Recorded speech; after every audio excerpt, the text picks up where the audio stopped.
할렐루야! 다니엘 제너레이션 3과에 오신 여러분을 환영하고 축복합니다. 오늘 우리 설교 제목을 함께 읽어보도록 할까요? 설교 제목은 show입니다. show. 보여주라 라는 거죠. 우리 함께 그럼 먼저 외울 말씀 함께 읽어보도록 하겠습니다. 다니엘 6장 10절 말씀입니다. 같이 읽겠습니다. 시작! 다니엘이 이 조서에 왕의 도장에 찍힌 것을 알고도 자기 집에 돌아가서는 윗방에 올라가 예루살렘으로 향한 창문을 열고 전에 하던 대로 하루 3번씩 무릎을 꿇고 기도하며 그의 하나님께 감사하였더라. 아멘. 여러분, 관성의 법칙이라는 말이 있어요.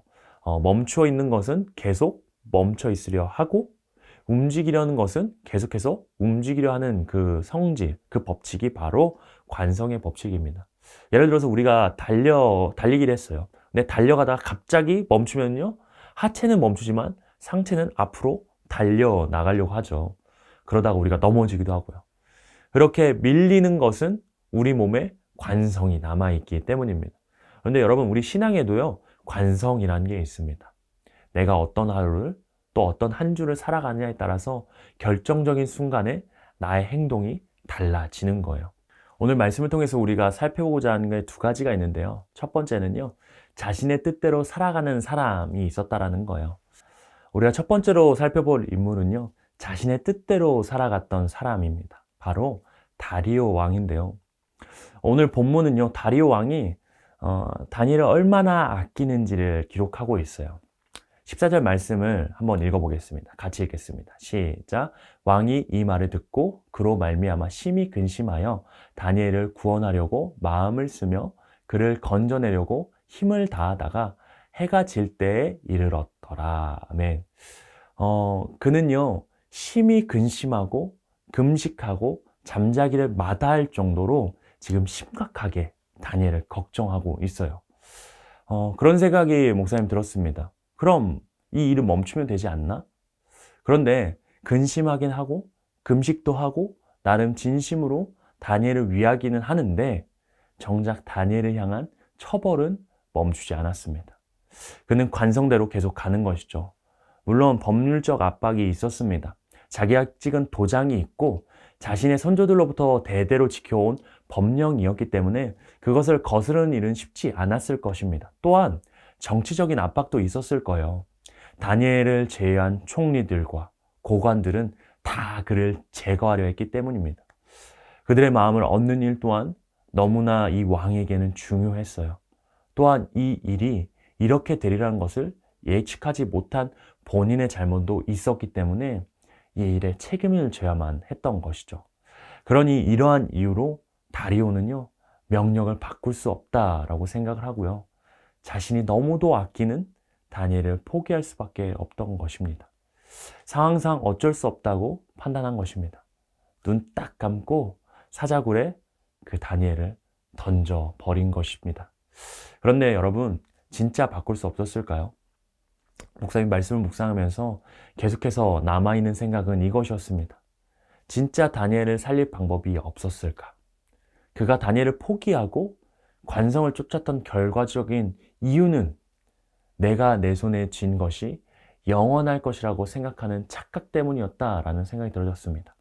그는 매번 그런 선택을 합니다. 그는 늘 자신의 나라가 잘 되기 위한 선택을 했어요. 그래서 다니엘을 등용했고요. 그를 최고의 총리의 자리까지 올리려고 했던 것이죠. 그런데 이제는 상황이 좀 달라진 것 같아요. 법령이 바뀌고 다니엘을 선택하면 나라의 위기가 찾아올 것이다라고 느낀 것이죠. 그래서 다리오는요, 다니엘을 선택하지 않고 버렸던 것입니다. 사랑하는 청소년 여러분, 다리오의 나라 메대는요, 과연 영원한 나라였을까요? 망하면 그 법령도 사라지지 않나요? 그때 왕의 도장이 어떤 의미가 있겠습니까? 나라가 망한다면 아무 의미 없겠죠. 다니엘서에서는요, 여러 번 하나님께서 말씀을 하시지만 영원한 한 나라, 그 나라는 오직 하나님의 나라를 제외하고는 다 일어났다가 사라졌다가 하는 역사의 반복이다라고 이야기합니다.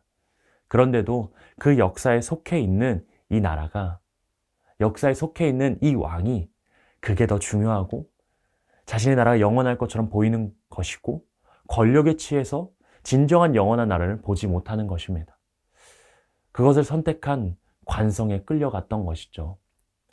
이것은 우리의 삶에도 마찬가지로 일어나는 것 같습니다.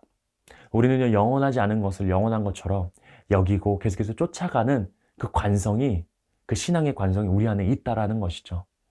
그것은 굉장히 어리석은 것일 수 있습니다. 우리의 지위가 영원하지 않고요. 우리의 명예가 영원하지 않습니다.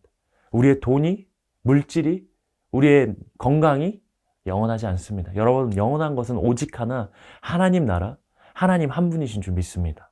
모든 성도가 내 안에 다리오의 그 관성의 모습을 끊어내야 될 줄 믿습니다. 영원한 하나님 나라를 갈망하기를 정말 주님의 이름으로 축복합니다. 두 번째 우리가 살펴보고 싶은 것은요, 하나님의 뜻대로 살아가는 사람이 있었다라는 거예요. 다리오와는 정반대로 하나님의 뜻대로 살아갔던 그 관성의 모습을 가진 사람이 있었어요. 그 사람이 누굴까요? 바로 다니엘이었습니다. 본문 10절 말씀인데요. 같이 한번 읽어보겠습니다. 시작. 다니엘이 이 조서에 왕의 도장이 찍힌 것을 알고도 자기 집에 돌아가서는 윗방에 올라가 예루살렘으로 향한 창문을 열고 전에 하던 대로 하루 3번씩 무릎을 꿇고 기도하며 그의 하나님께 감사하였더라. 아멘. 여러분, 말씀에 눈에 띄는 두 군데가 있는데요. 무엇이냐면 알고도, 그리고 전에 하던 대로입니다. 여러분, 다니엘은요, 그 명령이 있었음에도 계속 기도를 합니다. 그 명령이 어떤 결과를 가져올지 알았지만 멈출 수 없었어요. 왜냐하면 그에게는 기도의 관성이 있었기 때문이에요. 기도할 수 없는 상황에도, 목숨을 걸어야 하는 상황에서도 그는 기도의 자리로 나아갔던 거예요. 그가 이렇게 목숨을 걸고 기도할 수 있었던 이유는 무엇일까요? 그 이유는 그에게 하나님이 주신 비전이 있었기 때문입니다. 그는 이미 느부갓네살의 꿈을 통해 영원한 하나님 나라, 영원한 그 나라를 보았습니다. 벨사살에게 보여준 벽의 글씨를 통해서 하나님께서 이 땅을 어떻게 통치하시는지를 보았습니다. 그러니 그가 기대하는 나라는요, 바벨론이나 메데나 바사가 아니었습니다. 느부갓네살이나 다리오를 의지할 것이 아니었다라는 것이죠. 그는 하나님의 나라를 기대했습니다. 그리고 하나님의 나라를 열망하였습니다. 그러니 그는 하나님을 향해서 계속해서 나아갔던 것이죠. 왕의 명령과 생명의 위협은 그렇게 그에게 중요하지 않았습니다. 그들이 아무리 기세등등하여도 곧 하나님의 나라가 임할 것이었기 때문입니다. 지금 육신으로는 메대의 총리로 살아가고 있었지만 그의 영혼은, 그는 영적으로 하나님의 나라의 백성으로 살아가고 있었던 것이죠. 그러니 흔들리지 않고 계속해서 하나님을 바라보고 믿음으로 굳게 서 있어서 그분에게 충성할 수 있었던 것입니다. 사랑하는 친구들, 우리에게도 이런 다니엘의 관성이 있길 바랍니다. 더 큰 나라, 그 영원한 나라를 기대할 수 있기를 바랍니다. 상황은 분명히 멈추라고 말할 수 있습니다. 환경은 더 이상 기도하지 말라라고 만들 수 있습니다. 감정은 더 이상 하나님을 신뢰할 수 없도록 우리를 몰아칠 수 있습니다. 그런 상황 속에서 우리가 바라볼 것은 내 상황보다, 나의 그 현실보다 더 크신 그 영원한 하나님의 나라를 바라봐야 할 줄 믿습니다. 영원한 것 앞에서 내가 붙잡고 의지해야 될 것은 그저 점에 불과합니다. 먼지와 같은 것이에요. 그 먼지를 붙잡기 위해서 너무 애쓰지 않길 바라요. 사랑하는 친구들, 영원한 나라를 바라보고 기도하길 원합니다. 그 나라는 곧 옵니다. 그때 하나님께서 그 삶을 놀랍게 인도해 주시고 우리의 길을 열어주시고 우리에게 은혜를 부어주실 줄 믿습니다. 이제 말씀을 마무리하겠습니다. 오늘은 두 사람의 관성에 대해서 살펴봤어요. 원하지 않음에도, 정말 싫어함에도 다니엘을 처벌할 수 있는 일을 멈출 수 없었던 다리오 왕과, 모두가 아니라고 말하는 상황에서도, 그 결과를 알고 있음에도, 그 결과가 자신의 죽음을 암시함에도 불구하고 기도를 멈출 수 없었던 다니엘의 모습을 우리가 살펴보았습니다. 사랑하는 친구들, 여러분들은 어느 편에 서겠습니까? 다리오 왕처럼 어쩔 수 없다는 이유로 곧 사라져갈 것들을 붙잡고 이러지도 저러지도 못하는 안타까워하는 상황에 있겠습니까? 아니면 영원한 것이 아니라면 그 관성을 멈추고 영원한 것을 바라보며 다니엘과 같이 주님 앞에 나아가겠습니까? 그것을 마음에 품고 기도하는 자가 되겠습니까? 여러분, 당장에 손해 볼 수 있고요. 어려움을 겪을 수 있지만 그 안에 하나님의 놀라운 채우심, 세상이 줄 수 없는 놀라운 평안이 우리에게 부어질 줄 믿습니다.